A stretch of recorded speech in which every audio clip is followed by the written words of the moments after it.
Christmas at Thompson Hall, by Anthony Trollope. Recording by Arnold Banner. Chapter I. Mrs. Brown's Success. Every one remembers the severity of the Christmas of 187 . I will not designate the year more closely, lest I should enable those who are too curious to investigate the circumstances of this story, and inquire into details which I do not intend to make known. That winter, however, was especially severe, and the cold of the last 10 days of December was more felt, I think, in Paris than in any part of England. It may indeed be doubted whether there is any town in any country in which thoroughly bad weather is more afflicting than in the French capital. Snow and hail seem to be colder there, and fires certainly are less warm than in London. And then there is a feeling among visitors to Paris that Paris ought to be gay, that gaiety, prettiness, and liveliness are its aims, as money, commerce, and general business are the aims of London, which, with its outside sombre darkness, does often seem to want an excuse for its ugliness. But on this occasion, at this Christmas of 187 , Paris was neither gay nor pretty nor lively. You could not walk the streets without being ankle deep, not in snow, but in snow that had just become slush, and there was falling throughout the day and night of the 23rd of December a succession of damp, half-frozen abominations from the sky, which made it almost impossible for men and women to go about their business. It was at 10 o'clock on that evening that an English lady and gentleman arrived at the Grand Hotel on the Boulevard des Italiens. As I have reasons for concealing the names of this married couple, I will call them Mr. and Mrs. Brown. Now, I wish it to be understood that in all the general affairs of life, this gentleman and this lady lived happily together with all the amenities which should bind a husband and wife. Mrs. Brown was one of a wealthy family, and Mr. Brown, when he married her, had been relieved from the necessity of earning his bread.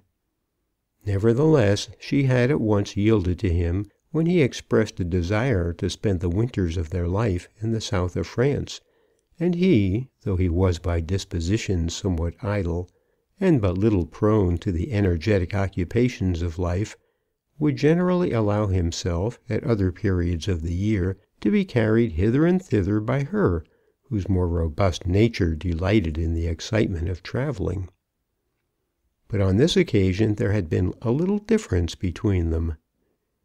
Early in December an intimation had reached Mrs. Brown at Pau that on the coming Christmas there was to be a great gathering of all the Thompsons in the Thompson family hall at Stratford-le-Bow, and that she, who had been a Thompson, was desired to join the party with her husband.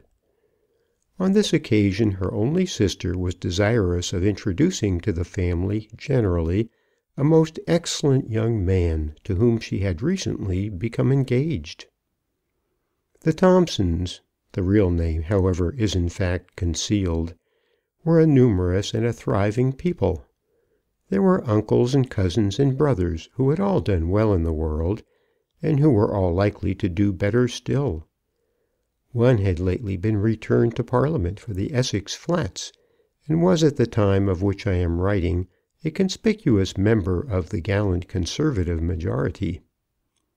It was partly in triumph at this success that the great Christmas gathering of the Thompsons was to be held, and an opinion had been expressed by the legislator himself that should Mrs. Brown with her husband fail to join the family on this happy occasion, she and he would be regarded as being but fainéant Thompsons. Since her marriage, which was an affair now nearly 8 years old, Mrs. Brown had never passed a Christmas in England. The desirability of doing so had often been mooted by her. Her very soul craved the festivities of holly and mince pies. There had ever been meetings of the Thompsons at Thompson Hall, though meetings not so significant, not so important to the family as this one, which was now to be collected. More than once had she expressed a wish to see old Christmas again in the same old house among the old faces. But her husband had always pleaded a certain weakness about his throat and chest as a reason for remaining among the delights of Pau. Year after year she had yielded, and now this loud summons had come. It was not without considerable trouble that she had induced Mr. Brown to come as far as Paris. Most unwillingly had he left Pau, and then, twice on his journey, both at Bordeaux and Tours, he had made an attempt to return. From the first moment he had pleaded his throat, and when at last he had consented to make the journey, he had stipulated for sleeping at those two towns and at Paris. Mrs. Brown, who, with no slightest feeling of fatigue, could have made the journey from Pau to Stratford without stopping, had assented to everything, so that they might be at Thompson Hall on Christmas Eve. When Mr. Brown uttered his unavailing complaints at the first two towns at which they stayed, she did not perhaps quite believe all that he had said of his own condition. We know how prone the strong are to suspect the weakness of the weak, as the weak are to be disgusted by the strength of the strong. There were, perhaps, a few words between them on the journey, but the result had hitherto been in favour of the lady. She had succeeded in bringing Mr. Brown as far as Paris. Had the occasion been less important, no doubt she would have yielded. The weather had been bad even when they left Pau, but as they had made their way northward it had become worse and still worse. As they left Tours, Mr. Brown, in a hoarse whisper, had declared his conviction that the journey would kill him. Mrs. Brown, however, had unfortunately noticed half an hour before that he had scolded the waiter on the score of an overcharged franc or two with a loud and clear voice. Had she really believed that there was danger, or even suffering, she would have yielded. But no woman is satisfied in such a matter to be taken in by false pretences. She observed that he ate a good dinner on his way to Paris, and that he took a small glass of cognac with complete relish, which a man really suffering from bronchitis would surely not do. So she persevered, and brought him into Paris late in the evening, in the midst of all that slush and snow. Then, as they sat down to supper, she thought he did speak hoarsely, and her loving feminine heart began to misgive her. But this now was at any rate clear to her, that he could not be worse off by going on to London than he would be should he remain in Paris. If a man is to be ill, he had better be ill in the bosom of his family than at a hotel. What comfort could he have? What relief in that huge barrack? As for the cruelty of the weather, London could not be worse than Paris. And then she thought she had heard that sea air is good for a sore throat. In that bedroom which had been allotted to them au quatrime, they could not even get a decent fire. It would in every way be wrong now to forego the great Christmas gathering, when nothing could be gained by staying in Paris. She had perceived that as her husband became really ill, he became also more tractable and less disputatious. Immediately after that little glass of cognac, he had declared that he would be damned if he would go beyond Paris, and she began to fear that, after all, everything would have been done in vain. But as they went down to supper between 10 and 11, he was more subdued, and merely remarked that this journey would, he was sure, be the death of him. It was 11:30 when they got back to their bedroom, and then he seemed to speak with good sense, and also with much real apprehension. "If I can't get something to relieve me, I know I shall never make my way on," he said. It was intended that they should leave the hotel at 5:30 the next morning, so as to arrive at Stratford, travelling by the tidal train, at 7:30 on Christmas Eve. The early hour, the long journey, the infamous weather, the prospect of that horrid gulf between Boulogne and Folkestone, would have been as nothing to Mrs. Brown, had it not been for that settled look of anguish which had now pervaded her husband's face. "If you don't find something to relieve me, I shall never live through it," he said again, sinking back into the questionable comfort of a Parisian hotel arm-chair. "But, my dear, what can I do?" she asked, almost in tears, standing over him and caressing him. He was a thin, genteel-looking man, with a fine, long, soft brown beard, a little bald at the top of the head, but certainly a genteel-looking man. She loved him dearly, and in her softer moods was apt to spoil him with her caresses.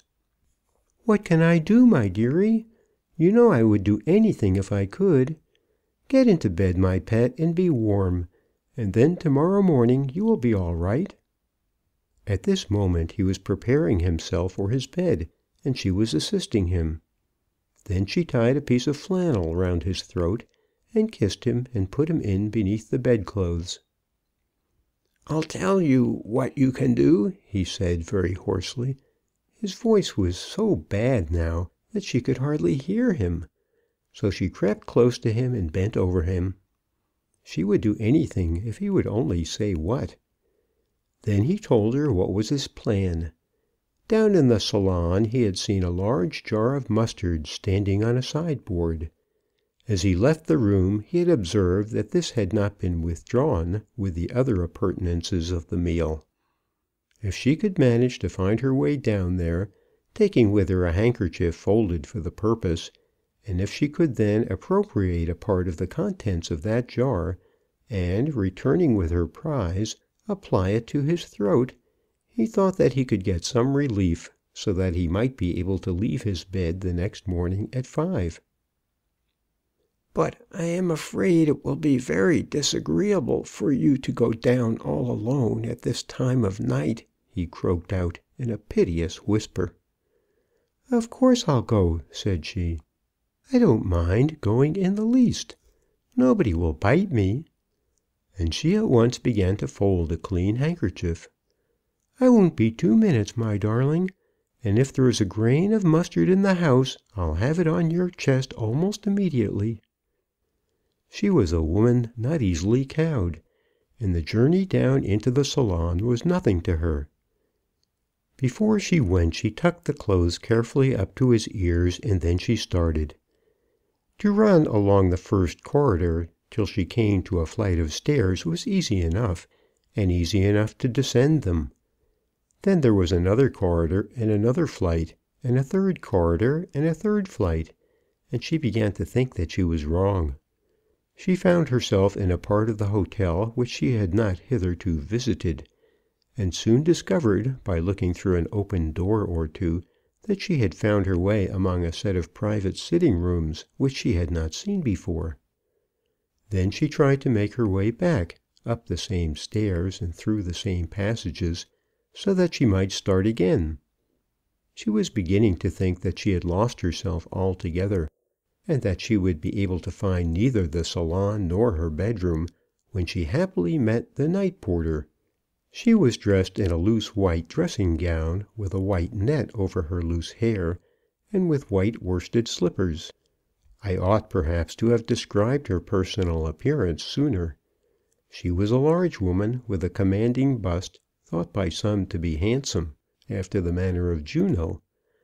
But with strangers there was a certain severity of manner about her, a fortification, as it were, of her virtue against all possible attacks, a declared determination to maintain at all points that beautiful character of a British matron, which, much as it had been appreciated at Thompson Hall, had met with some ill-natured criticism among French men and women. At Pau she had been called La Fière Anglaise. The name had reached her own ears and those of her husband.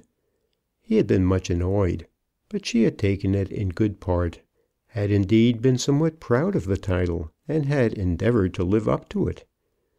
With her husband she could on occasion be soft, but she was of opinion that with other men a British matron should be stern. She was now greatly in want of assistance, but nevertheless when she met the porter she remembered her character. "I have lost my way wandering through these horrid passages," she said in her severest tone. This was in answer to some question from him, some question to which her reply was given very slowly. Then, when he asked where Madame wished to go, she paused, again thinking what destination she would announce. No doubt the man could take her back to her bedroom, but if so the mustard must be renounced, and with the mustard, as she now feared, all hope of reaching Thompson Hall on Christmas Eve.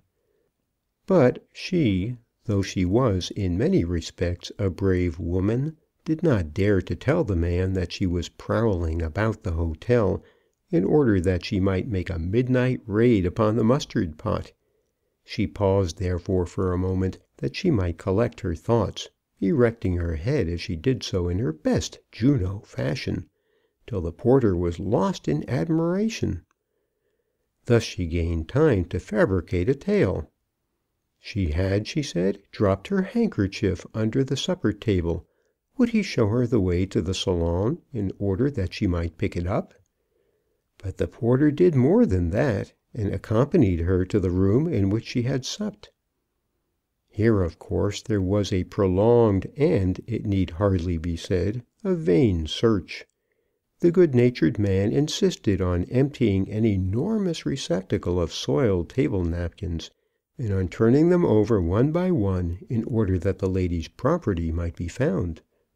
The lady stood by, unhappy, but still patient, and as the man was stooping to his work, her eye was on the mustard pot. There it was, capable of containing enough to blister the throats of a score of sufferers. She edged off a little toward it while the man was busy, trying to persuade herself that he would surely forgive her if she took the mustard and told him her whole story. But the descent from her Juno bearing would have been so great! She must have owned not only to the quest for mustard, but also to a fib, and she could not do it. The porter was at last of opinion that Madame must have made a mistake, and Madame acknowledged that she was afraid it was so. With a longing, lingering eye, with an eye turned back, oh, so sadly, to the great jar, she left the room, the porter leading the way. She assured him that she would find it by herself, but he would not leave her till he had put her on to the proper passage. The journey seemed to be longer now even than before, but as she ascended the many stairs she swore to herself that she would not even yet be balked of her object. Should her husband want comfort for his poor throat, and the comfort be there within her reach, and he not have it? She counted every stair as she went up, and marked every turn well. She was sure now that she would know the way, and that she could return to the room without fault. She would go back to the salon. Even though the man should encounter her again, she would go boldly forward and seize the remedy which her poor husband so grievously required. "Ah, yes," she said, when the porter told her that her room, number 333, was in the corridor which they had then reached. "I know it all now. I am so much obliged. Do not come a step farther." He was anxious to accompany her up to the very door, but she stood in the passage and prevailed. He lingered a while, naturally. Unluckily, she had brought no money with her, and could not give him the 2-franc piece which he had earned. Nor could she fetch it from her room, feeling that, were she to return to her husband without the mustard, no second attempt would be possible. The disappointed man turned on his heel at last, and made his way down the stairs and along the passage. It seemed to her to be almost an eternity while she listened to his still audible footsteps. She had gone on creeping noiselessly up to the very door of her room, and there she stood, shading the candle in her hand till she thought that the man must have wandered away into some farthest corner of that endless building. Then she turned once more and retraced her steps. There was no difficulty now as to the way. She knew it, every stair. At the head of each flight she stood and listened, but not a sound was to be heard, and then she went on again. Her heart beat high with anxious desire to achieve her object, and at the same time with fear. What might have been explained so easily at first would now be as difficult of explanation. At last she was in the great public vestibule, which she was now visiting for the third time, and of which at her last visit she had taken the bearings accurately. The door was there, closed indeed, but it opened easily to the hand. In the hall and on the stairs and along the passages there had been gas, but here there was no light beyond that given by the little taper which she carried. When accompanied by the porter, she had not feared the darkness, but now there was something in the obscurity which made her dread to walk the length of the room up to the mustard jar. She paused and listened, and trembled. Then she thought of the glories of Thompson Hall, of the genial warmth of a British Christmas, of that proud legislator who was her first cousin, and with a rush she made good the distance, and laid her hand upon the copious delph. She looked round, but there was no one there. No sound was heard, not the distant creak of a shoe, not a rattle from one of those 1,000 doors. As she paused with her fair hand upon the top of the jar, while the other held the white cloth on which the medicinal compound was to be placed, she looked like Lady Macbeth as she listened at Duncan's chamber door. There was no doubt as to the efficacy of the contents.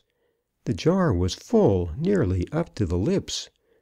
The mixture was, no doubt, very different from that good wholesome English mustard which your cook makes fresh for you with a little water in 2 minutes. It was impregnated with a sour odor, and was to English eyes unwholesome of color. But still it was mustard.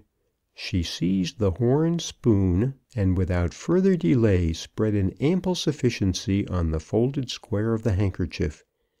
Then she commenced to hurry her return. But still there was a difficulty, no thought of which had occurred to her before. The candle occupied one hand, so that she had but the other for the sustenance of her treasure. Had she brought a plate or saucer from the salon, it would have been all well. As it was, she was obliged to keep her eye intent on her right hand, and to proceed very slowly on her return journey. She was surprised to find what an aptitude the thing had to slip from her grasp. But still she progressed slowly, and was careful not to miss a turning. At last she was safe at her chamber door. There it was, number 333. End of chapter 1. Chapter 2. Mrs. Brown's Failure. With her eye still fixed upon her burden, she glanced up at the number of the door, 333.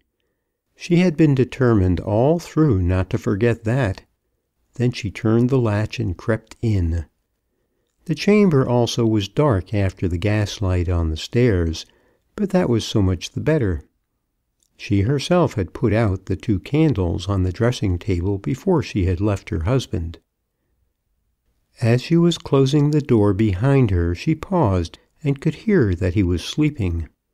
She was well aware that she had been long absent, quite long enough for a man to fall into slumber who was given that way. She must have been gone, she thought, fully an hour. There had been no end to that turning over of napkins which she had so well known to be altogether vain. She paused at the centre table of the room, still looking at the mustard which she now delicately dried from off her hand. She had had no idea that it would have been so difficult to carry so light and so small an affair, but there it was, and nothing had been lost. She took some small instrument from the washing stand, and with the handle collected the flowing fragments into the centre. Then the question occurred to her whether, as her husband was sleeping so sweetly, it would be well to disturb him.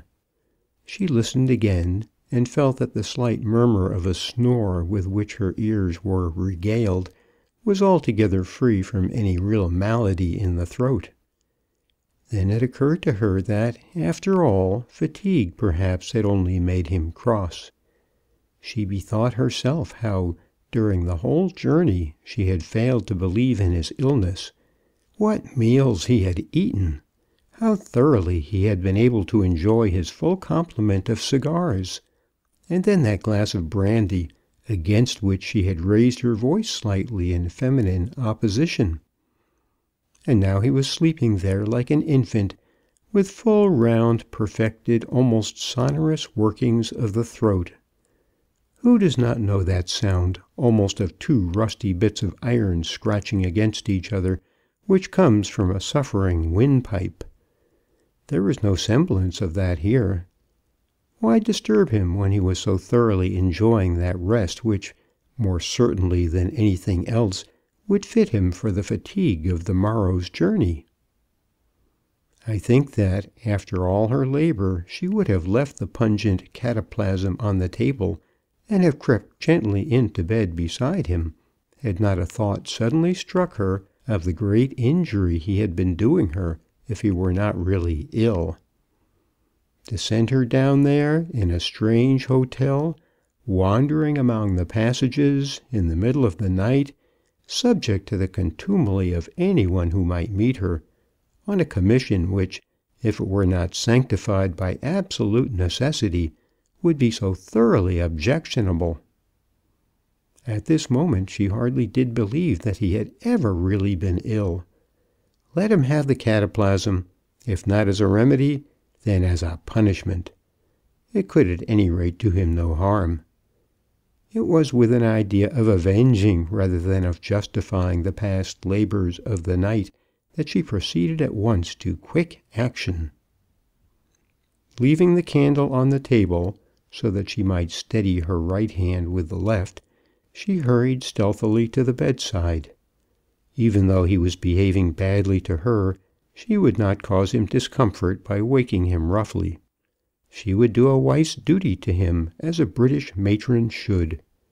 She would not only put the warm mixture on his neck, but would sit carefully by him for 20 minutes, so that she might relieve him from it when the proper period should have come for removing the counter-irritation from his throat. There would doubtless be some little difficulty in this, in collecting the mustard after it had served her purpose.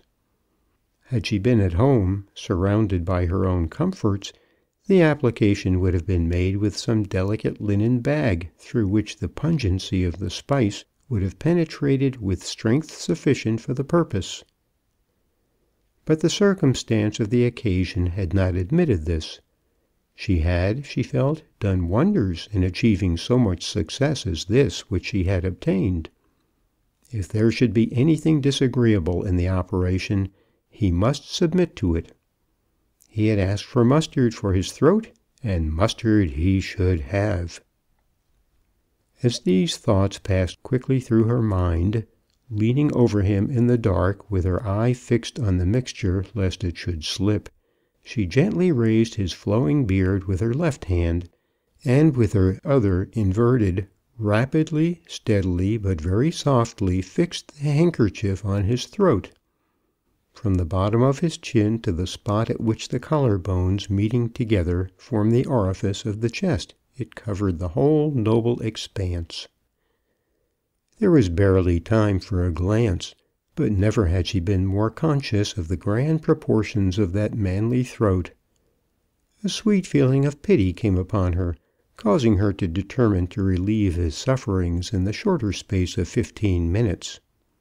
He had been lying on his back, with his lips apart, and as she held back his beard, that and her hand nearly covered the features of his face. But he made no violent effort to free himself from the encounter. He did not even move an arm or a leg. He simply emitted a snore louder than any that had come before. She was aware that it was not his wont to be so loud, that there was generally something more delicate and perhaps more querulous in his nocturnal voice, but then the present circumstances were exceptional. She dropped the beard very softly, and there on the pillow before her lay the face of a stranger. She had put the mustard plaster on the wrong man. Not Priam wakened in the dead of night, not Dido when first she learned that Æneas had fled, not Othello when he learned that Desdemona had been chaste, not Medea when she became conscious of her slaughtered children, could have been more struck with horror than was this British matron as she stood for a moment, gazing with awe on that stranger's bed.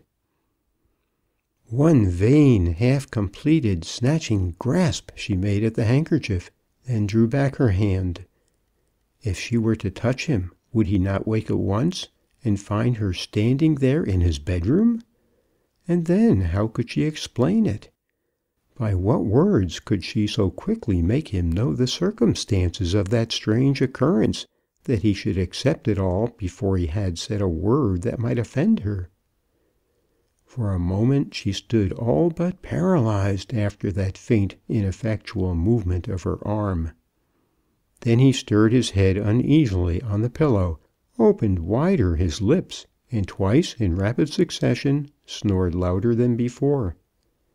She started back a couple of paces, and with her body placed between him and the candle, with her face averted, but with her hand still resting on the foot of the bed, she endeavored to think what duty required of her. She had injured the man. Though she had done it most unwillingly, there could be no doubt but that she had injured him. If for a moment she could be brave, the injury might in truth be little. But how disastrous might be the consequences if she were now in her cowardice to leave him? Who could tell? Applied for 15 or 20 minutes, a mustard plaster may be the salvation of a throat ill at ease. But if left there throughout the night, upon the neck of a strong man, ailing nothing, only too prone in his strength to slumber soundly, how sad, how painful, for aught she knew how dangerous might be the effects! And surely it was an error which any man with a heart in his bosom might pardon. Judging from what little she had seen of him, she thought that he must have a heart in his bosom. Was it not her duty to wake him, and then quietly to extricate him from the embarrassment which she had brought upon him? But in doing this, what words should she use? How should she wake him? How could she make him understand her goodness, her beneficence, her sense of duty, before he should have jumped from the bed and rushed to the bell, and have summoned all above and all below to the rescue? "Sir, sir, do not move, do not stir, do not scream. I have put a mustard plaster on your throat, thinking that you were my husband. As yet no harm has been done. Let me take it off, and then hold your peace forever." Where is the man of such native constancy and grace of spirit that, at the first moment of waking with a shock, he could hear these words from the mouth of an unknown woman by his bedside, and at once obey them to the letter? Would he not surely jump from his bed, with that horrid compound falling about him, from which there could be no complete relief unless he would keep his present attitude without emotion? The picture which presented itself to her mind as to his probable conduct was so terrible that she found herself unable to incur the risk. Then an idea presented itself to her mind. We all know how in a moment quick thoughts will course through the subtle brain. She would find that porter and send him to explain it all. There should be no concealment now. She would tell the story, and would bid him to find the necessary aid. Alas, as she told herself that she would do so, she knew well that she was only running from the danger which it was her duty to encounter. Once again she put out her hand as though to return along the bed. Then thrice he snorted louder than before, and moved up his knee uneasily beneath the clothes, as though the sharpness of the mustard were already working upon his skin. She watched him for a moment longer, and then, with the candle in her hand, she fled. Poor human nature! Had he been an old man, even a middle-aged man, she would not have left him to his unmerited sufferings. As it was, though she completely recognized her duty, and knew what justice and goodness demanded of her, she could not do it. But there was still left to her that plan of sending the night porter to him. It was not till she was out of the room, and had gently closed the door behind her, that she began to bethink herself how she had made the mistake. With a glance of her eye she looked up, and then saw the number on the door, 353. Remarking to herself, with a Briton's natural criticism on things French, that those horrid foreigners do not know how to make their figures, she scudded rather than ran along the corridor, and then down some stairs and along another passage, so that she might not be found in the neighborhood should the poor man in his agony rush rapidly from his bed. In the confusion of her first escape she hardly ventured to look for her own passage, nor did she in the least know how she had lost her way when she came upstairs with the mustard in her hand. But at the present moment her chief object was the night porter. She went on descending till she came again to that vestibule, and looking up at the clock saw that it was now past 1. It was not yet midnight when she left her husband, but she was not at all astonished at the lapse of time. It seemed to her as though she had passed a night among these miseries, and oh, what a night! But there was yet much to be done. She must find that porter, and then return to her own suffering husband. Ah, what should she now say to him? If he should really be ill, how should she assuage him? And yet how more than ever necessary was it that they should leave that hotel early in the morning, that they should leave Paris by the very earliest and quickest train that would take them as fugitives from their present dangers. The door of the salon was open, but she had no courage to go in search of a second supply. She would have lacked strength to carry it up the stairs. Where now, oh, where was that man? From the vestibule she made her way into the hall, but everything seemed to be deserted. Through the glass she could see a light in the court beyond, but she could not bring herself to endeavor even to open the hall doors. And now she was very cold, chilled to her very bones. All this had been done at Christmas, and during such severity of weather as had never before been experienced by living Parisians. A feeling of great pity for herself gradually came upon her. What wrong had she done that she should be so grievously punished? Why should she be driven to wander about in this way till her limbs were failing her?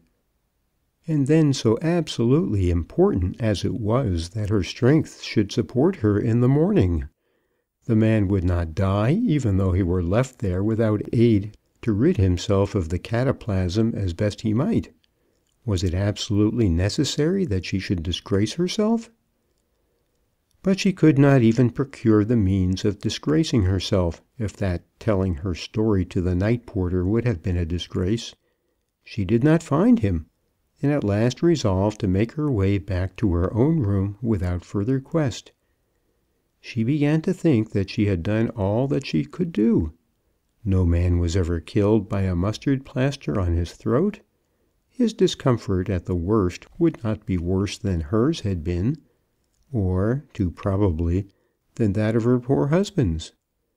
So she went back up the stairs and along the passages, and made her way on this occasion to the door of her room without any difficulty. The way was so well known to her that she could not but wonder that she had failed before. But now her hands had been empty, and her eyes had been at her full command. She looked up, and there was the number, very manifest on this occasion, 333. She opened the door most gently, thinking that her husband might be sleeping as soundly as that other man had slept, and she crept into the room. End of chapter 2. Chapter 3. Mrs. Brown attempts to escape. But her husband was not sleeping. He was not even in bed as she had left him. She found him sitting there before the fireplace, on which one half-burned log still retained a spark of what had once pretended to be a fire. Nothing more wretched than his appearance could be imagined. There was a single lighted candle on the table, on which he was leaning with his 2 elbows, while his head rested between his hands. He had on a dressing gown over his nightshirt, but otherwise was not clothed. He shivered audibly, or rather shook himself with the cold, and made the table to chatter as she entered the room. Then he groaned, and let his head fall from his hands on to the table. It occurred to her at the moment, as she recognized the tone of his querulous voice, and as she saw the form of his neck, that she must have been deaf and blind when she had mistaken that stalwart stranger for her husband. "Oh, my dear," she said, "why are you not in bed?" He answered nothing in words, but only groaned again. "Why did you get up? I left you warm and comfortable." "Where have you been all night?" he half whispered, half croaked, with an agonizing effort. "I have been looking for mustard." "Have been looking all night, and haven't found it? Where have you been?" She refused to speak a word to him till she had got him into bed, and then she told her story.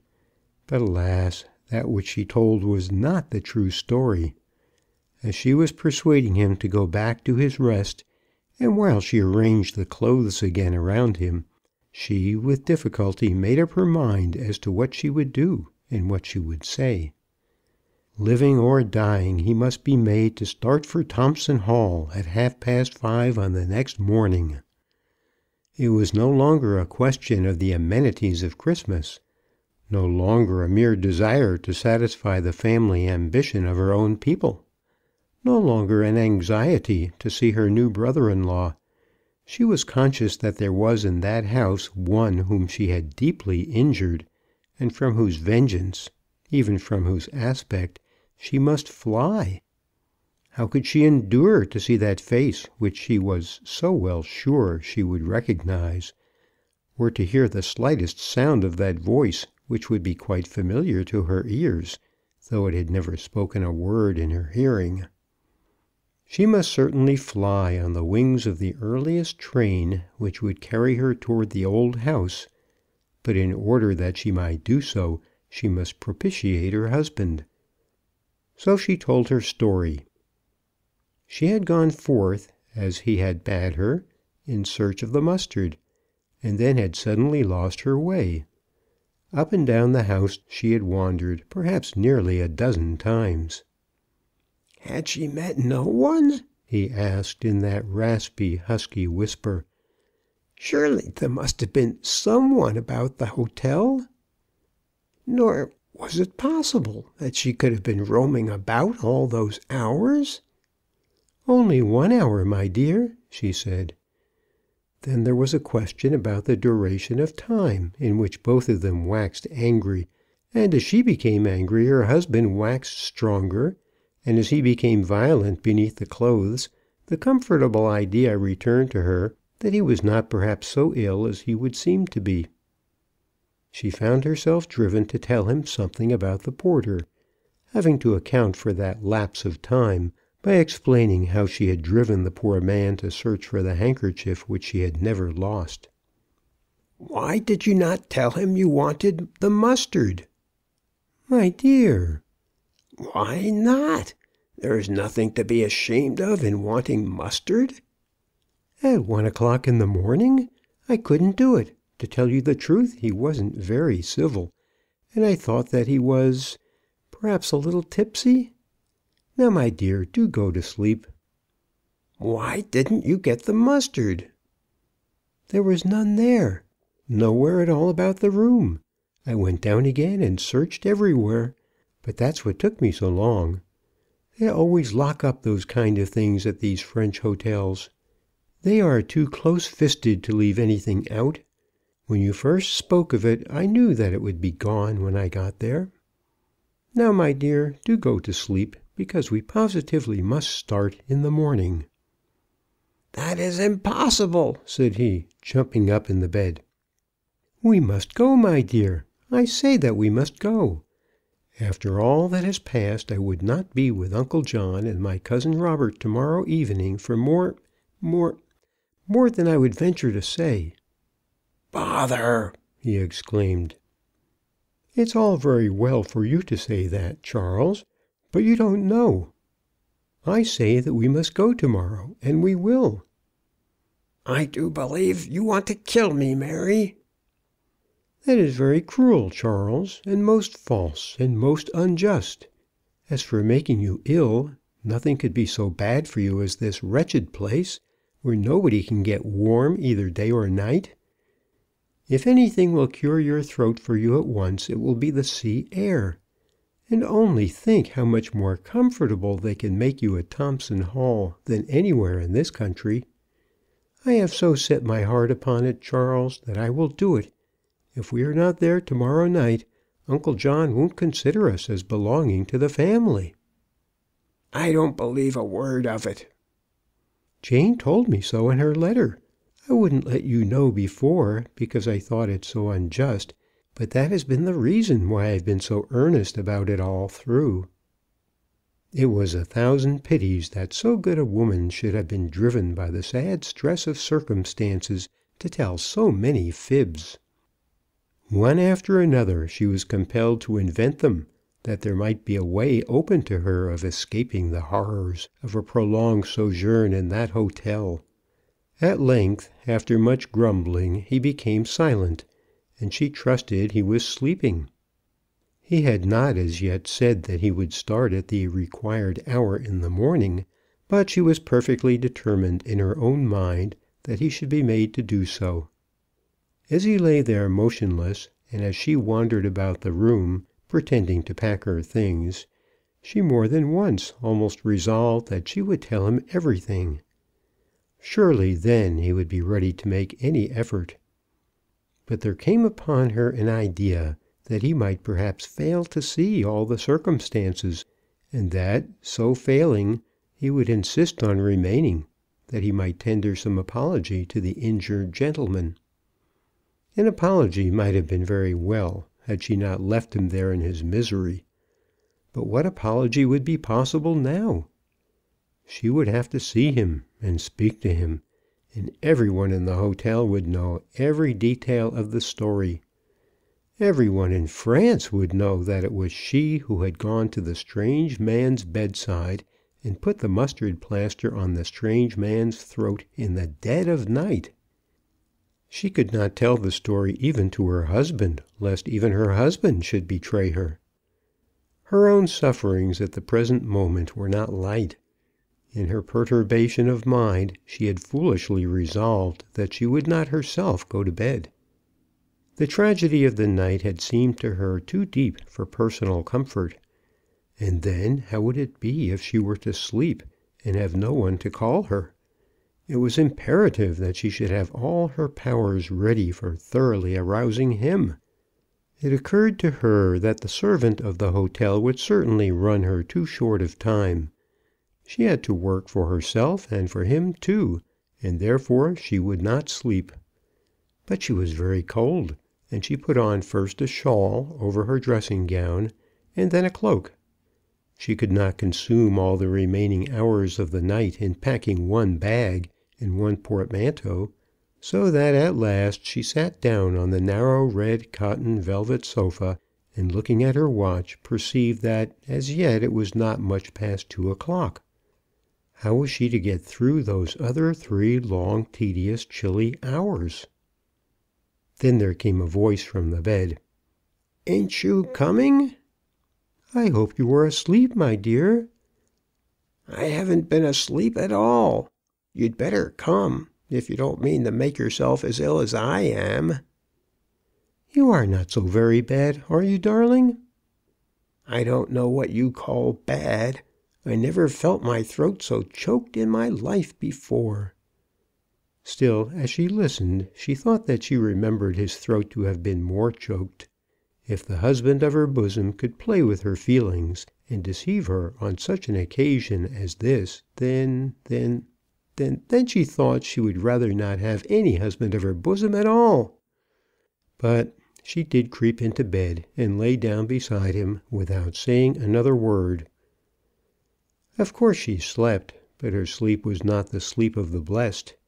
At every striking of the clock in the quadrangle she would start up in alarm, fearing that she had let the time go by. Though the night was so short, it was very long to her. But he slept like an infant. She could hear from his breathing that he was not quite so well as she could wish him to be, but still he was resting in beautiful tranquillity. Not once did he move when she started up, as she did so frequently. Orders had been given and repeated over and over again that they should be called at 5. The man in the office had almost been angry as he assured Mrs. Brown for the 4th time that Monsieur and Madame would most assuredly be wakened at the appointed time. But still she would trust to no one, and was up and about the room before the clock had struck 4:30. In her heart of hearts she was very tender towards her husband. Now, in order that he might feel a gleam of warmth while he was dressing himself, she collected together the fragments of half-burned wood and endeavored to make a little fire. Then she took out from her bag a small pot and a patent lamp and some chocolate, and prepared for him a warm drink, so that he might have it instantly as he was awakened. She would do anything for him in the way of ministering to his comfort, only he must go. Yes, he certainly must go. And then she wondered how that strange man was bearing himself at the present moment.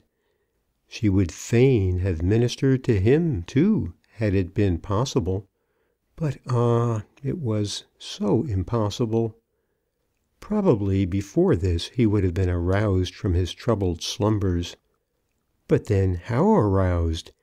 At what time in the night would the burning heat upon his chest have awakened him to a sense of torture which must have been so altogether incomprehensible to him? Her strong imagination showed to her a clear picture of the scene, clear, though it must have been done in the dark. How he must have tossed and hurled himself under the clothes! How those strong knees must have worked themselves up and down before the potent god of sleep would allow him to return to perfect consciousness! How his fingers, restrained by no reason, would have trampled over his feverish throat, scattering everywhere that unhappy poultice! Then, when he should have sat up wide awake, but still in the dark, with her mind's eye she saw it all, feeling that some fire as from the infernal regions had fallen upon him, but whence he would know not, how fiercely wild would be the working of his spirit. Ah, now she knew, now she felt, now she acknowledged how bound she had been to waken him at the moment, whatever might have been the personal inconvenience to herself. In such a position, what would he do? Or rather, what had he done? She could follow much of it in her own thoughts. How he would scramble madly from his bed, and with one hand still on his throat, would snatch hurriedly at the matches with the other. How the light would come! How then he would rush to the mirror! Ah, what a sight he would behold! She could see it all to the last wide-spread daub. But she could not see, she could not tell herself, what in such a position a man would do, at any rate, not what that man would do. Her husband, she thought, would tell his wife, and then the two of them between them would put up with it. There are misfortunes which, if they be published, are simply aggravated by ridicule.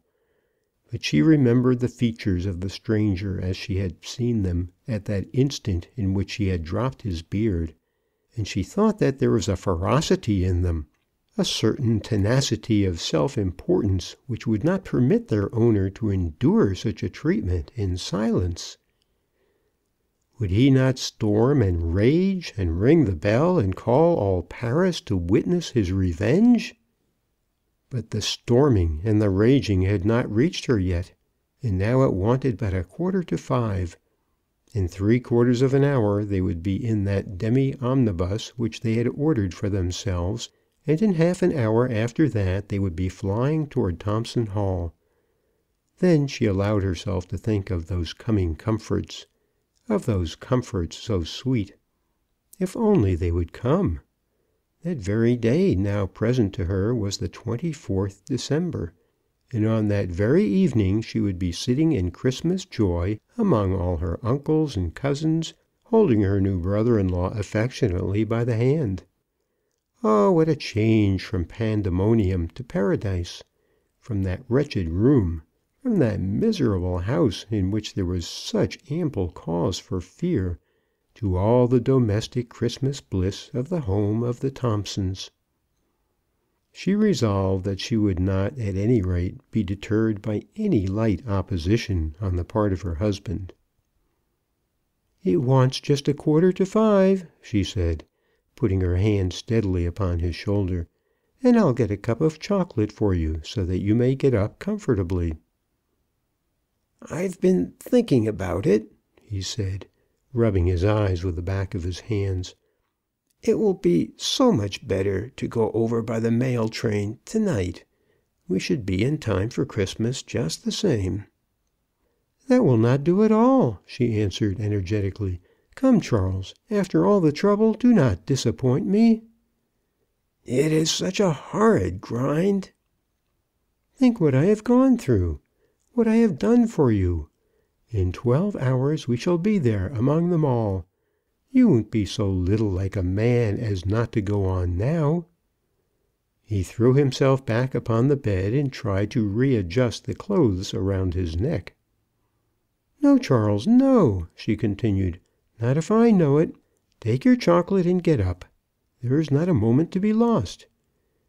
With that she laid her hand upon his shoulder and made him clearly understand that he would not be allowed to take further rest in that bed. Grumbling, sulky, coughing continually, and declaring that life under such circumstances was not worth having, he did at last get up and dress himself. When once she knew that he was obeying her, she became again tender to him, and certainly took much more than her own share of the trouble of the proceedings. Long before the time was up she was ready, and the porter had been summoned to take the luggage downstairs. When the man came, she was rejoiced to see that it was not he whom she had met among the passages during her nocturnal rambles. He shouldered the box, and told them that they would find coffee and bread and butter in the small salle à manger below. "I told you that it would be so when you would boil that stuff," said the ungrateful man, who had nevertheless swallowed the hot chocolate when it was given to him. They followed their luggage down into the hall, but as she went, at every step, the lady looked around her. She dreaded the sight of that porter of the night. She feared lest some potential authority of the hotel should come to her and ask her some horrid question. But of all her fears, the greatest fear was that there should arise before her an apparition of that face which she had seen recumbent on its pillow.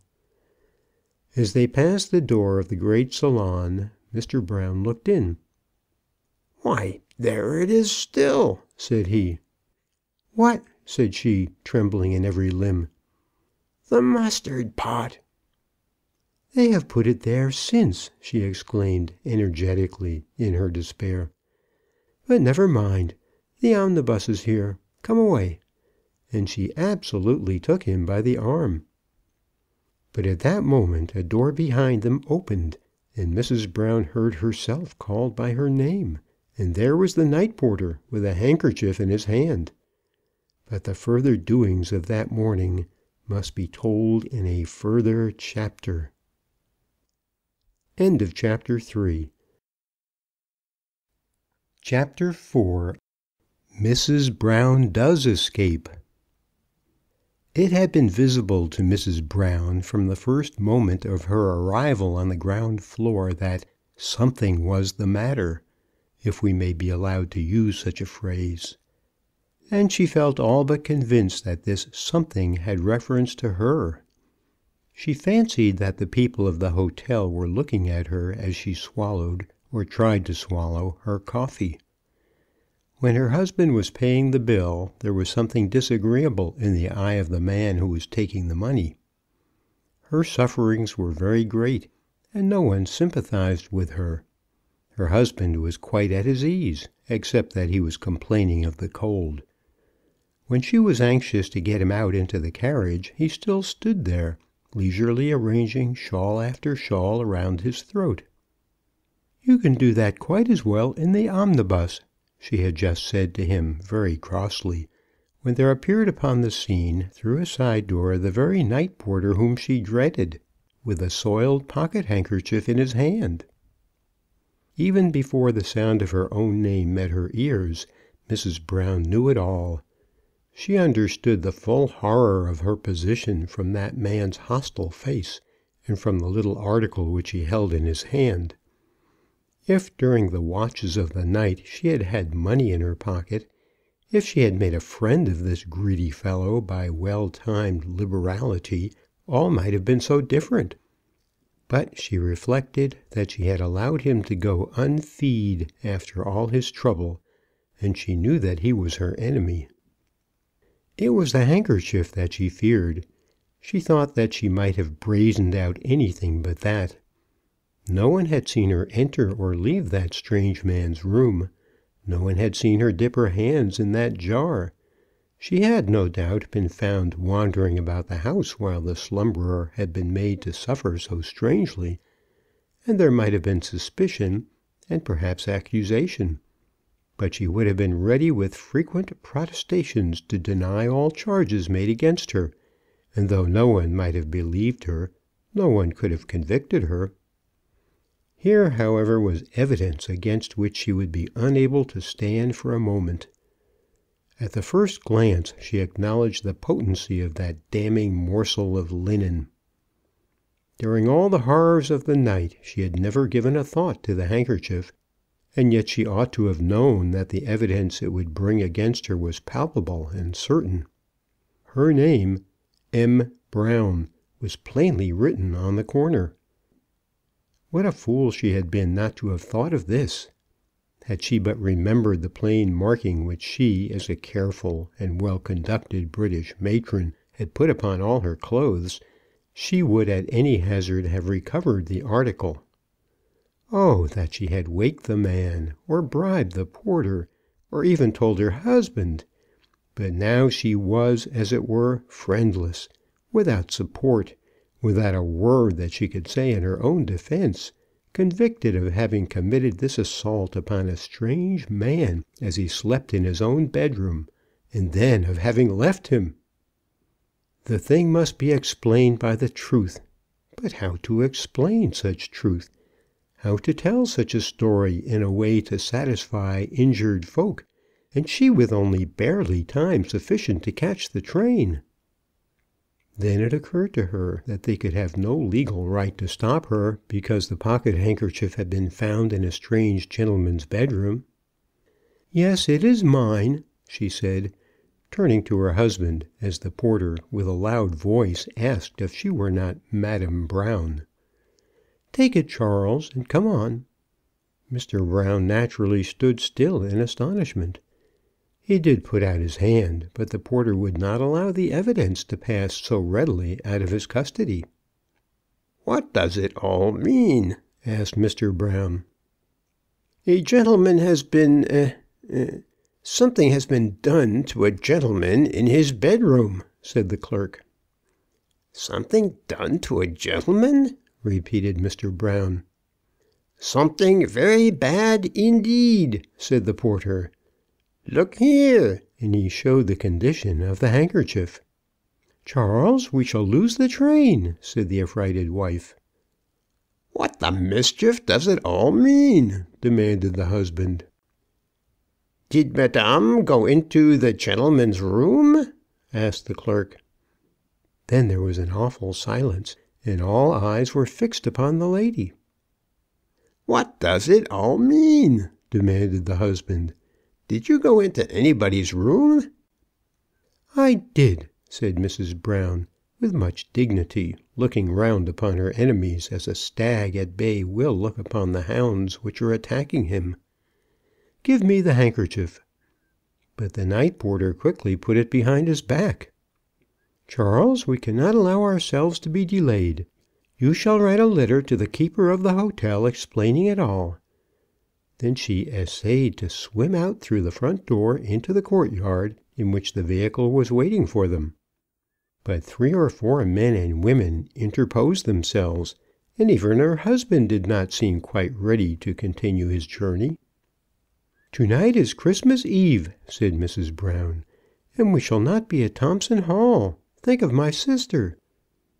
"Why did you go into the man's bedroom, my dear?" whispered Mr. Brown in English. But the porter heard the whisper and understood the language. The porter who had not been tipped. "Yes, why?" asked the porter. "It was a mistake, Charles. There is not a moment to lose. I can explain it all to you in the carriage." Then the clerk suggested that Madame had better postpone her journey a little. The gentleman upstairs had certainly been very badly treated, and had demanded to know why so great an outrage had been perpetrated. The clerk said that he did not wish to send for the police. Here Mrs. Brown gasped terribly and threw herself on her husband's shoulder. But he did not think he could allow the party to go till the gentleman upstairs had received some satisfaction. It had now become clearly impossible that the journey could be made by the early train. Even Mrs. Brown gave it up herself, and demanded of her husband that she should be taken back to her bedroom. "But what is to be said to the gentleman?" asked the porter. Of course it was impossible that Mrs. Brown should be made to tell her story there in the presence of them all. The clerk, when he found he had succeeded in preventing her from leaving the house, was satisfied with a promise from Mr. Brown that he would inquire from his wife what were these mysterious circumstances, and would then come down to the office and give some explanation. If it were necessary, he would see the strange gentleman, whom he now ascertained to be a certain Mr. Jones, returning from the east of Europe. He learned also that this Mr. Jones had been most anxious to travel by that very morning train which he and his wife had intended to use, that Mr. Jones had been most particular in giving his orders accordingly, but that at the last moment he had declared himself to be unable even to dress himself because of the injury which had been done him during the night. When Mr. Brown heard this from the clerk, just before he was allowed to take his wife upstairs, while she was sitting on a sofa in a corner with her face hidden, a look of awful gloom came over his own countenance. What could it be that his wife had done to the man of so terrible a nature? "You had better come up with me," he said to her with marital severity, and the poor cowed woman went with him tamely, as might have done some patient Grizel. Not a word was spoken till they were in the room and the door was locked. "Now," said he, "what does it all mean?" It was not till nearly 2 hours had passed that Mr. Brown came down the stairs very slowly, turning it all over in his mind. He had now gradually heard the absolute and exact truth, and had very gradually learned to believe it. It was first necessary that he should understand that his wife had told him many fibs during the night, but as she constantly alleged to him, when he complained of her conduct in this respect, they had all been told on his behalf. Had she not struggled to get the mustard for his comfort? And when she had secured the prize, had she not hurried to put it on, as she had fondly thought, his throat? And though she had fibbed to him afterward, had she not done so in order that he might not be troubled? "You are not angry with me because I was in that man's room?" she asked, looking full into his eyes, but not quite without a sob. He paused a moment, then declared, with something of a true husband's confidence in his tone, that he was not in the least angry with her on that account. Then she kissed him, and bade him remember that, after all, no one could really injure them. "What harm has been done, Charles? The gentleman won't die because he has had a mustard plaster on his throat. The worst is about Uncle John and dear Jane. They do think so much of Christmas Eve at Thompson Hall." Mr. Brown, when he again found himself in the clerk's office, requested that his card might be taken up to Mr. Jones. Mr. Jones had sent down his own card, which was handed to Mr. Brown. Mr. Barnaby Jones. "And how was it all, sir?" asked the clerk in a whisper which had at the same time something of authoritative demand, and something also of submissive respect. The clerk, of course, was anxious to know the mystery. It is hardly too much to say that every one in that vast hotel was by this time anxious to have the mystery unravelled. But Mr. Brown would tell nothing to any one. "It is merely a matter to be explained between me and Mr. Jones," he said. The card was taken upstairs, and after a while he was ushered into Mr. Jones' room. It was, of course, that very 353 with which the reader is already acquainted. There was a fire burning, and the remains of Mr. Jones' breakfast were on the table. He was sitting in his dressing gown and slippers, with his shirt open in the front, and a silk handkerchief very loosely covering his throat. Mr. Brown, as he entered the room, of course looked with considerable anxiety at the gentleman of whose condition he had heard so sad an account, but he could only observe some considerable stiffness of movement and demeanour as Mr. Jones turned his head round to greet him. "This has been a very disagreeable accident, Mr. Jones," said the husband of the lady. "Accident?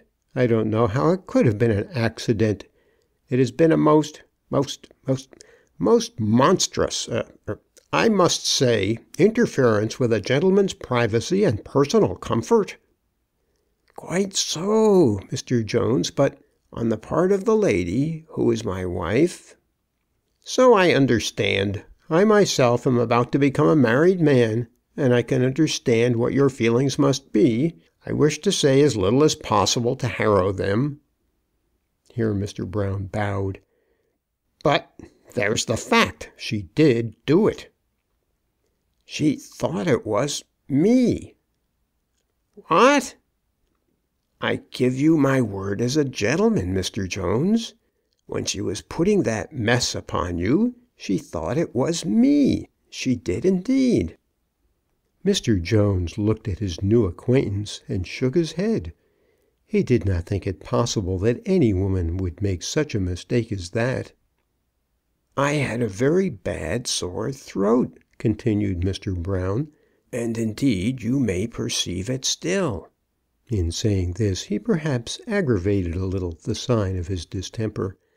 "And I asked Mrs. Brown to go down and get one, just what she put on you." "I wish you'd had it," said Mr. Jones, putting his hand up to his neck.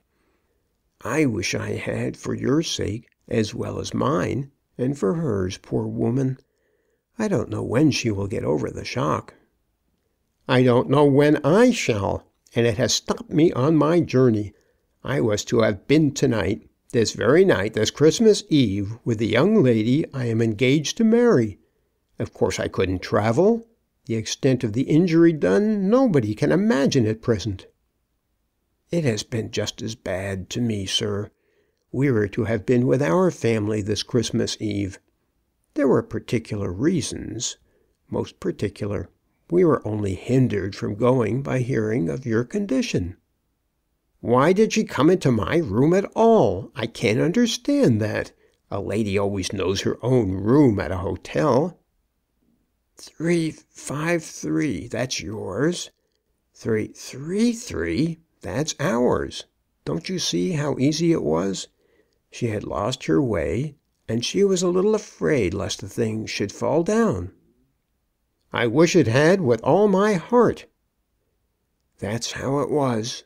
Now I'm sure, Mr. Jones, you'll take a lady's apology. It was a most unfortunate mistake, most unfortunate, but what more can be said?"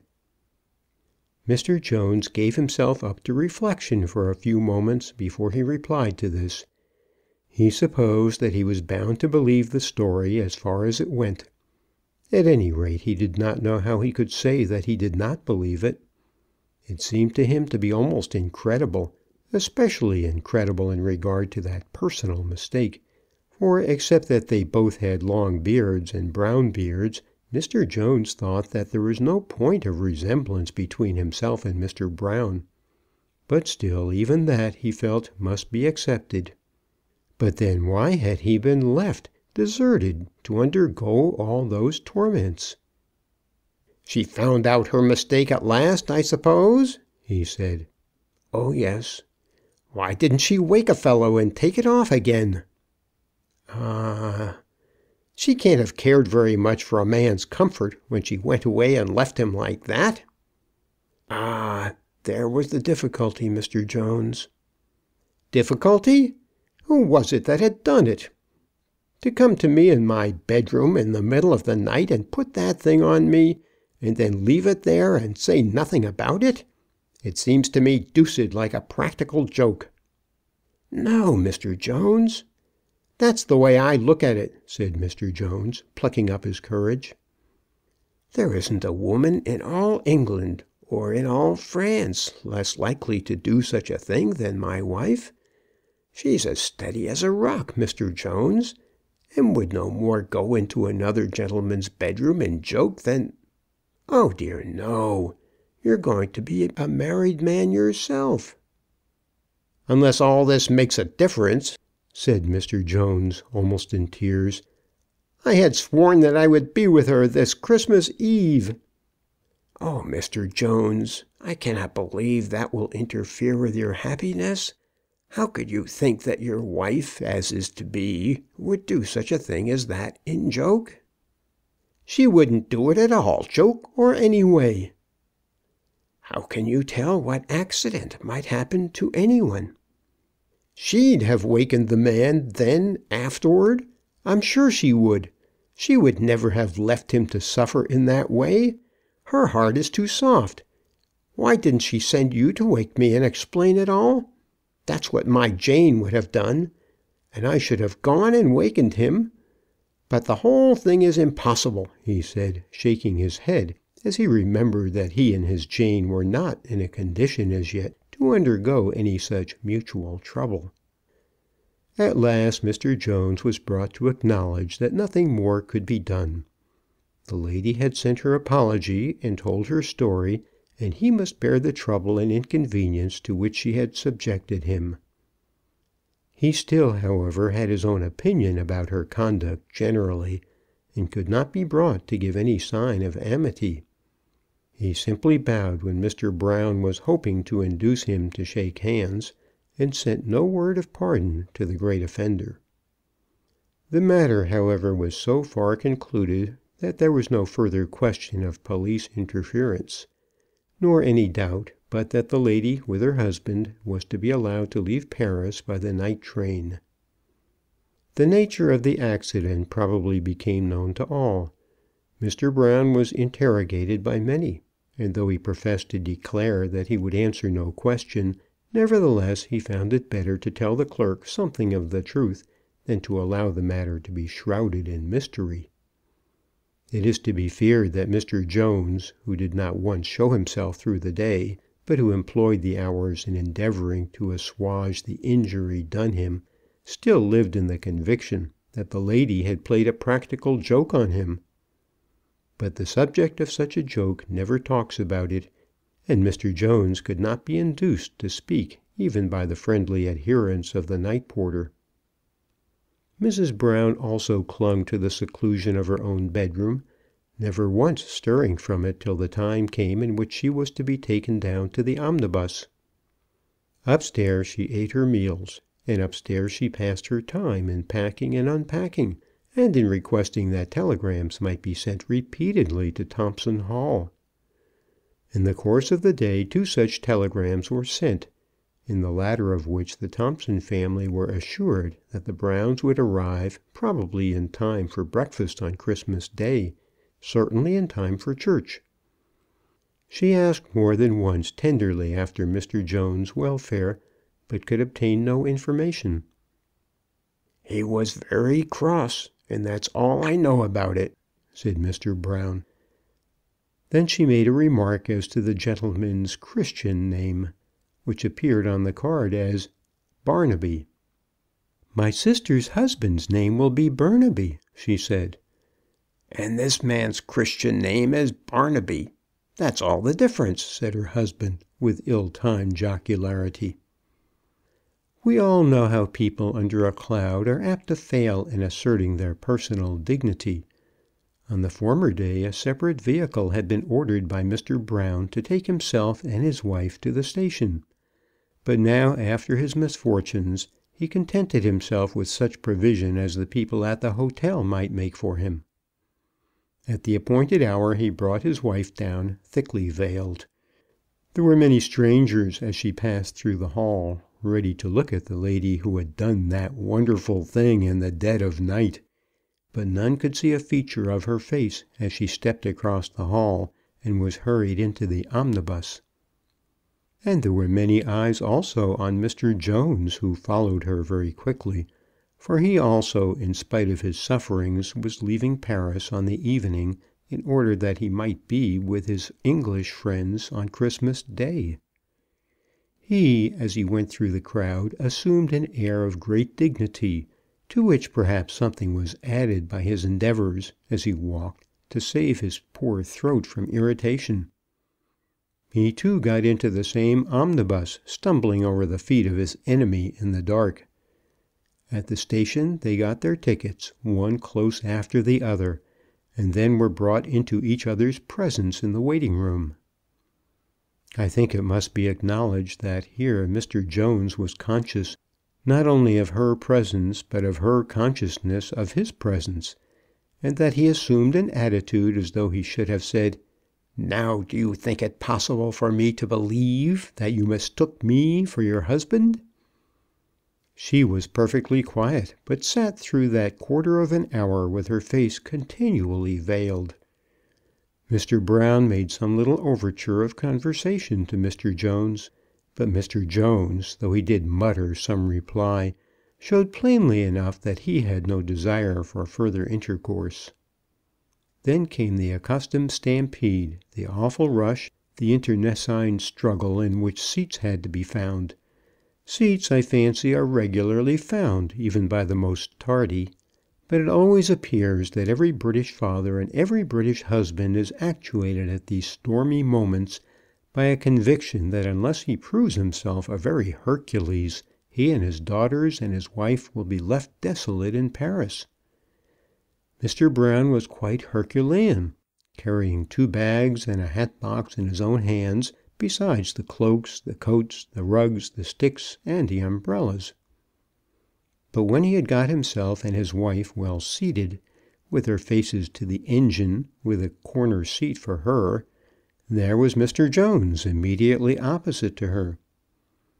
Mr. Jones, as soon as he perceived the inconvenience of his position, made a scramble for another place, but he was too late. In that contiguity, the journey as far as Calais had to be made. The poor woman never once took up her veil. There he sat, without closing an eye, stiff as a ramrod, sometimes showing by little uneasy gestures that the trouble at his neck was still there, but never speaking a word, and hardly moving a limb. Crossing from Calais to Dover, the lady was, of course, separated from her victim. The passage was very bad, and she more than once reminded her husband how well it would have been with them now had they pursued their journey as she had intended, as though they had been detained in Paris by his fault. Mr. Jones, as he laid himself down on his back, gave himself up to wondering whether any man before him had ever been made subject to such absolute injustice. Now and again he put his hand up to his own beard, and began to doubt whether it could have been moved, as it must have been moved, without waking him. What if chloroform had been used? Many such suspicions crossed his mind during the misery of that passage.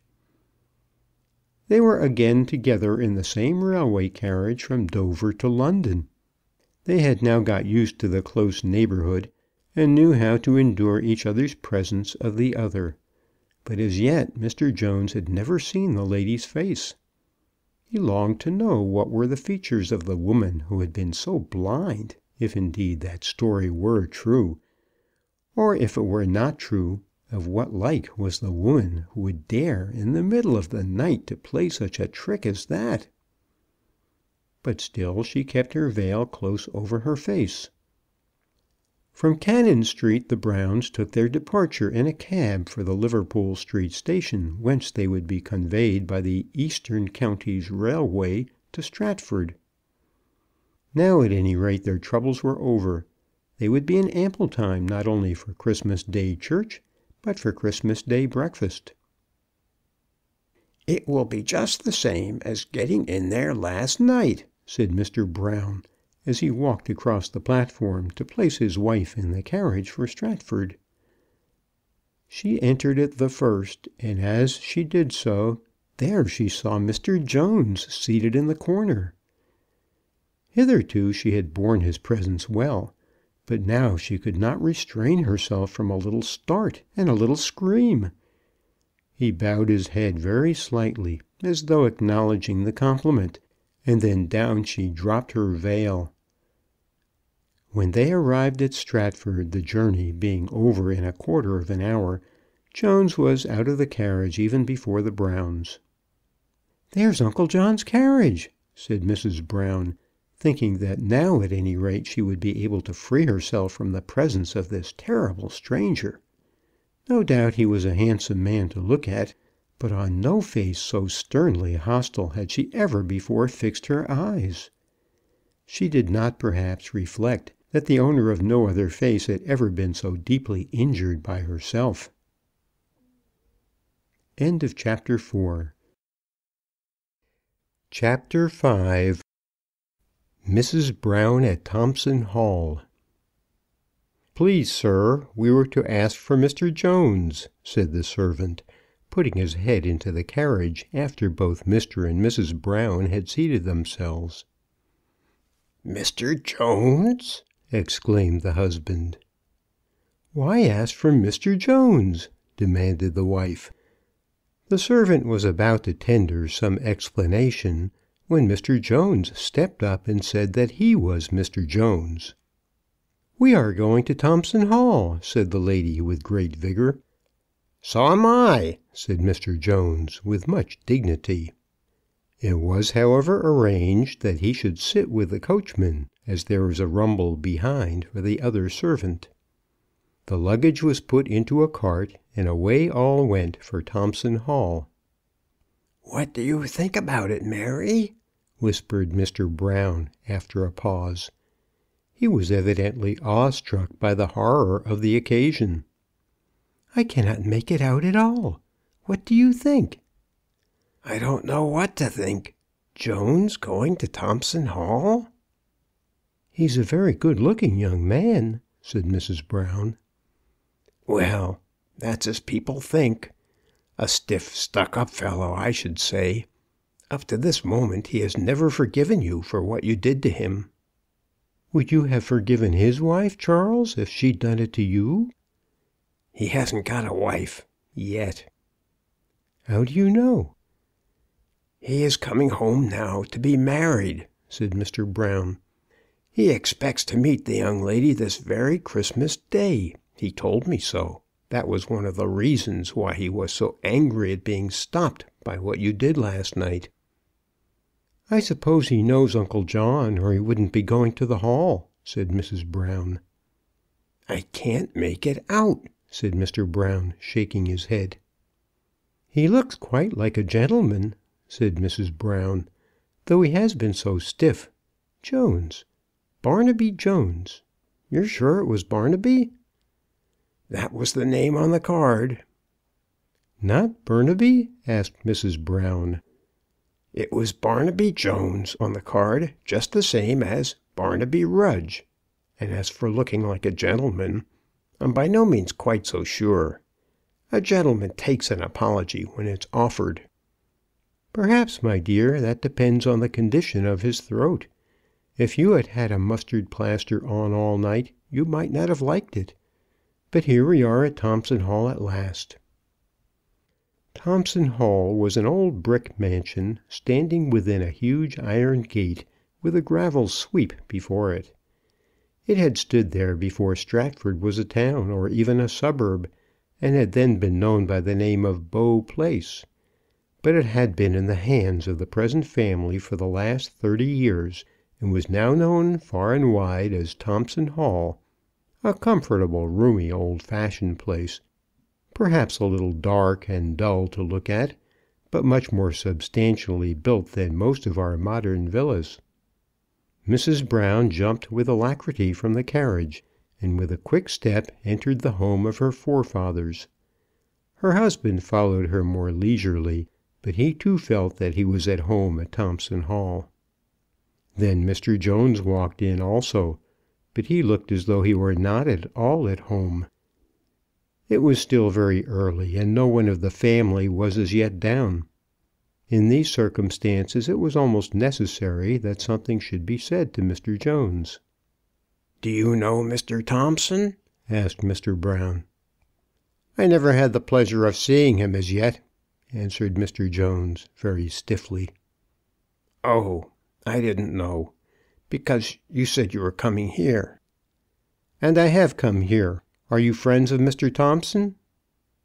"Oh dear, yes," said Mrs. Brown. "I was a Thompson myself before I married." "Oh, indeed," said Mr. Jones. "How very odd! Very odd indeed." During this time the luggage was being brought into the house, and 2 old family servants were offering them assistance. Would the newcomers like to go up to their bedrooms? Then the housekeeper, Mrs. Green, intimated with a wink that Miss Jane would, she was sure, be down quite immediately. The present moment, however, was still very unpleasant. The lady probably had made her guess as to the mystery, but the 2 gentlemen were still altogether in the dark. Mrs. Brown had no doubt declared her parentage, but Mr. Jones, with such a multitude of strange facts crowding on his mind, had been slow to understand her.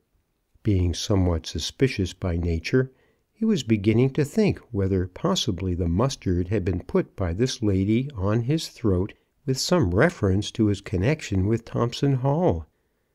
Could it be that she, for some reason of her own, had wished to prevent his coming, and had contrived this untoward stratagem out of her brain? Or had she wished to make him ridiculous to the Thompson family, to whom, as a family, he was at present unknown? It was becoming more and more improbable to him that the whole thing should have been an accident.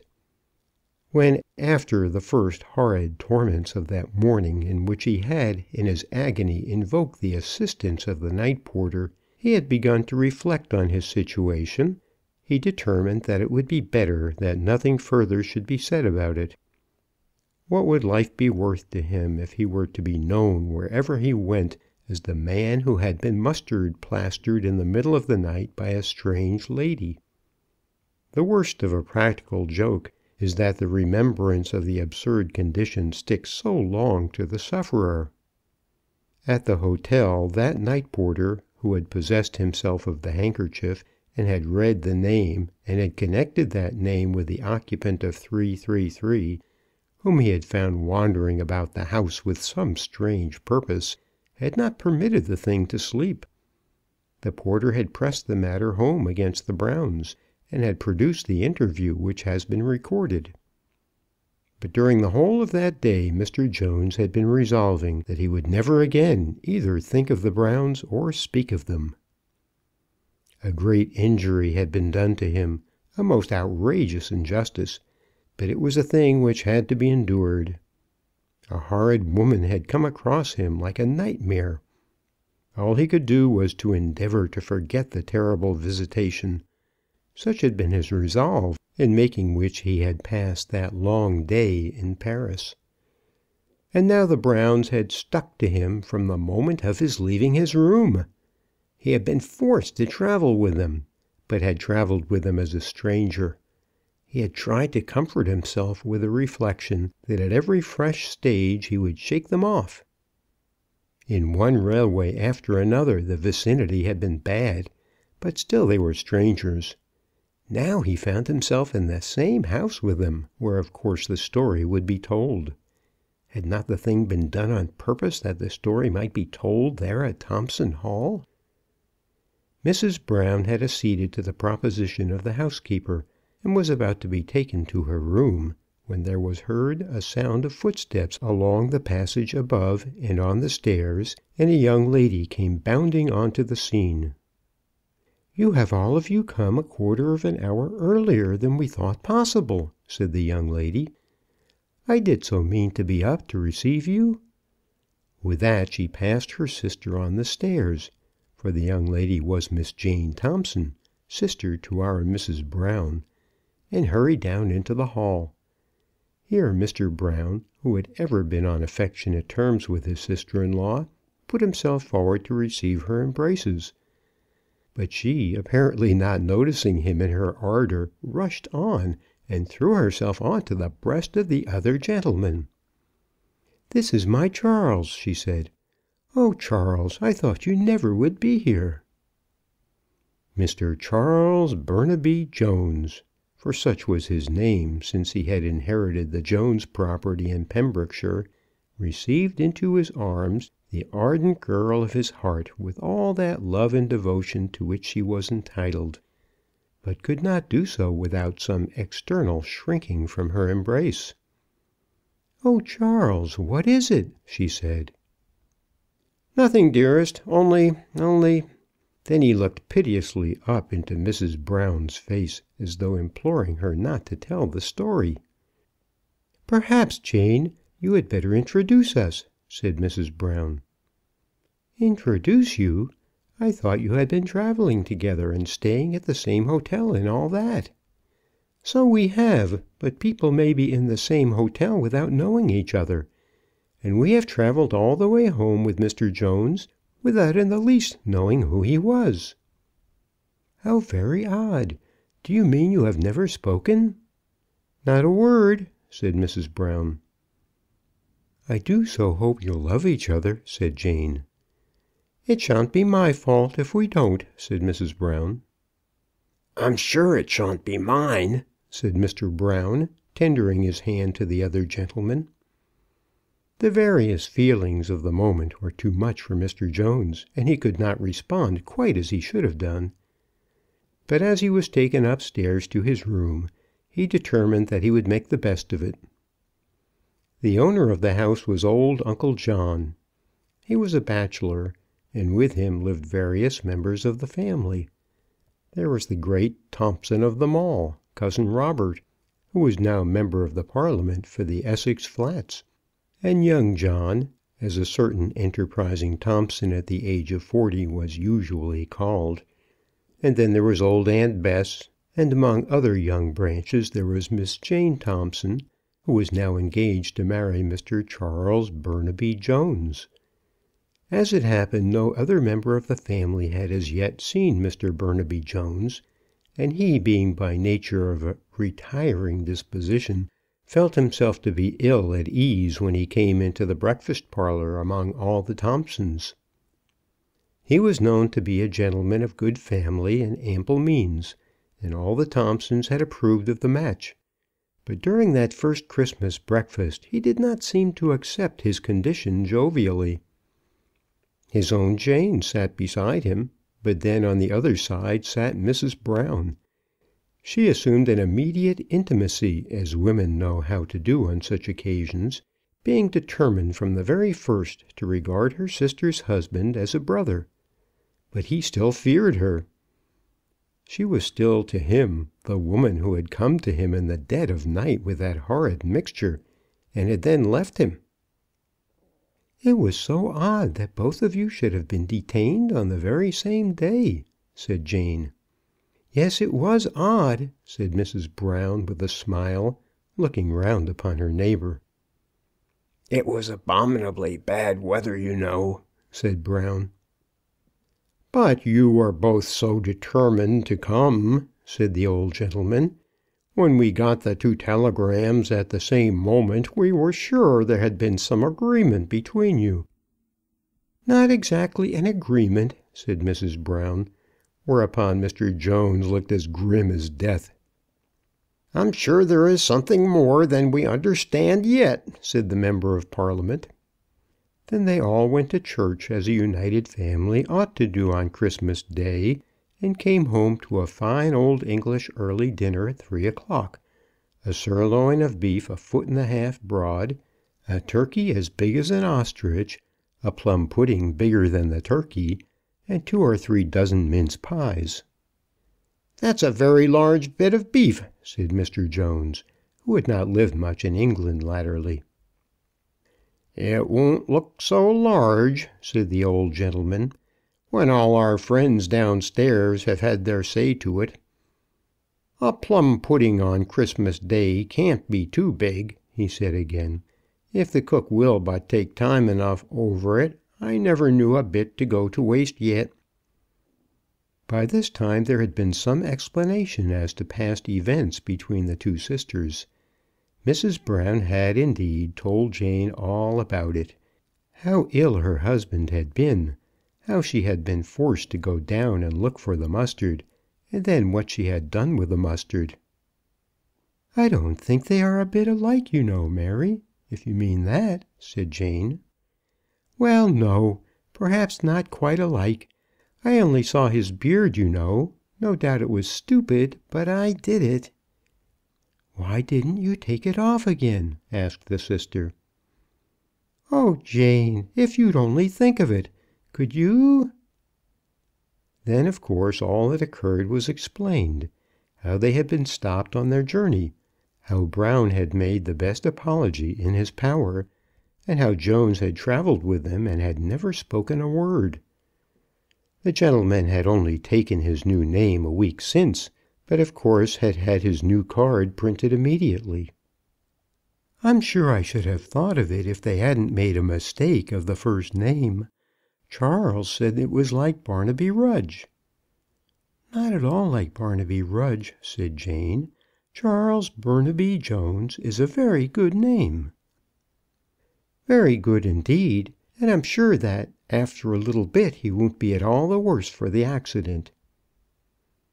Before dinner the secret had been told no further, but still there had crept about among the Thompsons, and indeed downstairs also among the retainers, a feeling that there was a secret. The old housekeeper was sure that Miss Mary, as she still called Mrs. Brown, had something to tell, if she could only be induced to tell it, and that this something had reference to Mr. Jones's personal comfort. The head of the family, who was a sharp old gentleman, felt this also, and the member of Parliament, who had an idea that he especially should never be kept in the dark, was almost angry. Mr. Jones, suffering from some kindred feeling throughout the dinner, remained silent and unhappy. When 2 or 3 toasts had been drunk, the Queen's health, the old gentleman's health, the young couple's health, Brown's health, and the general health of all the Thompsons, then tongues were loosened and a question was asked. "I know there has been something doing in Paris between these young people that we haven't heard as yet," said the uncle.